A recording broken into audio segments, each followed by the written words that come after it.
రాష్ట్రాన్ని జగన్ సర్వనాశనం చేసి అప్పుల ఊబిలోకి నెట్టారని మంత్రి సత్యకుమార్ ఆగ్రహం వ్యక్తం చేశారు. జగన్ సృష్టించిన విధ్వంసం నుంచి రాష్ట్రం కోలుకునేందుకు దశాబ్దాల కాలం పడుతుందన్నారు. పోలవరాన్ని 2 ఏళ్లలో పూర్తి చేస్తామని ప్రధాని మోదీ చెప్పారని ఆ దిశగా చర్యలు చేపడతామన్నారు. రాష్ట్రం ఎటువంటి అవినీతి కోరుల్లో 5 సంవత్సరాలు విలవిల్లాడిందో చిక్కుకొని ఏ రకంగా అన్ని వ్యవస్థలను నిర్వీర్యం చేయబడ్డాయో మనం చూసాం. ఇవాళ రాష్ట్ర పరిస్థితి, ఆర్థిక పరిస్థితి అగమ్యగోచరంగా ఉంది. ఈ రకంగా ప్రతి చోట అప్పులు తీసుకొని ఇవాళ అప్పుల ఆంధ్రప్రదేశ్గా రాష్ట్రాన్ని చేశారు. పోనీ అప్పులు తీసుకొచ్చి ఎక్కడన్నా మౌలిక సదుపాయాల కల్పన మీద కానీ క్యాపిటల్ ఎక్స్పెండిచర్ మీద ఖర్చు పెట్టారా? ఎక్కడ కూడా ఒక పైసా అభివృద్ధి కార్యక్రమం జరగలేదు, కనిపించడం లేదు. ఎంతో నమ్మకాన్ని పెట్టుకున్నారు మళ్ళీ రాష్ట్రాన్ని సరైన గాడిలో పెట్టాలని. కానీ ఈ 5 సంవత్సరాల్లో జరిగిన ఆర్థిక విధ్వంసం తీర్చాలంటే కొన్ని దశాబ్దాలు పట్టే పరిస్థితి ఉంది.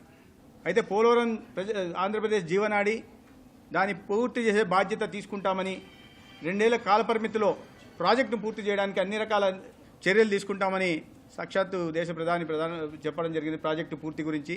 అయితే గత ప్రభుత్వం చేతగానితనం వల్ల ప్రాజెక్టును పూర్తిగా విస్మరించడం వల్ల, కేవలం దాన్ని ఒక ఆదాయ వనరుగా చేసుకొని అవినీతికి పాల్పడడం వల్ల ఇవాళ డయాఫ్రమ్ దెబ్బతిన్న విషయం మనకు తెలిసిందే. డయాఫ్రమ్ వాల్ పోలవరం ఖచ్చితంగా కాలపరిమితితో పూర్తి చేయడం జరుగుతుంది. అమరావతి నిర్మాణానికి పూర్తిగా కట్టుబడి ఉన్నాం. ఎందుకంటే ఇవాళ మళ్ళీ చూస్తున్నాం మనం 5 సంవత్సరాల పాటు ఔటర్ రింగ్ రోడ్డును పూర్తిగా ఈ గత ప్రభుత్వం విస్మరిస్తే కేంద్ర ప్రభుత్వం కట్టుబడి ఉంది ఇవాళ మళ్ళీ పూర్తి చేయడానికి. దానివల్ల ఇవాళ ఎకనామిక్ యాక్టివిటీ పెరుగుతుంది.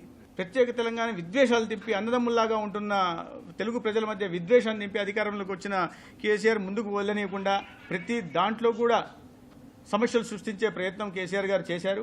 అసలు రాష్ట్ర ప్రయోజనాల గురించి ఏమాత్రం పట్టని జగన్మోహన్ రెడ్డి గారి ప్రభుత్వం ఉండడం, దీనివల్ల ఈ సమస్యలు పదే పదే కేంద్ర ప్రభుత్వం చెప్పినప్పటికీ కూడా, నోటిఫై చేసినప్పటికీ కూడా మీరు ఇద్దరు కూర్చోండి, మాట్లాడుకోండి, సమస్యల పరిష్కారం చేసుకొని ఏదైనా వివాదాలు ఉన్న చోట ఇక్కడ తీసుకొస్తే 9వ షెడ్యూల్ 10వ షెడ్యూల్లో అంశాల మీద చేర్చుకోమని, విభజన చట్టంలో పునర్విభజన చట్టంలో ఉన్న అంశాల మీద చర్చించుకోమని కేంద్రం చెప్పడం జరిగింది. అయినప్పటికీ కూడా స్వార్థపూరిత రాజకీయాలతో దాని నుంచి కూడా రాజకీయ లబ్ధి పొందాలనే ఉద్దేశంతో ఆ సమస్యల్ని తీర్చుకోవడానికి వాళ్ళు ఎక్కడ కూడా కూర్చోకుండా మరిన్ని సమస్యలు సృష్టించే ప్రయత్నం చేశారు. అయితే ఇవాళ చంద్రబాబు నాయుడు గారు ప్రోయాక్టివ్గా ఉండి వాళ్ళ తెలంగాణ ప్రభుత్వానికి రాయడం, తెలంగాణ ముఖ్యమంత్రి కూడా దానికి సానుకూలంగా స్పందించడం ఒక మంచి పరిణామం. దాన్ని పరిష్కారం కాని విషయాల్ని మంత్రుల కమిటీకి, అది పరిష్కారం కాకపోతే ముఖ్యమంత్రుల మధ్య చర్చించుకోవడానికి ఉంటుంది. వీటి అన్నిటికి మధ్య కేంద్ర ప్రభుత్వం మధ్యవర్తిగా ఉంటుంది.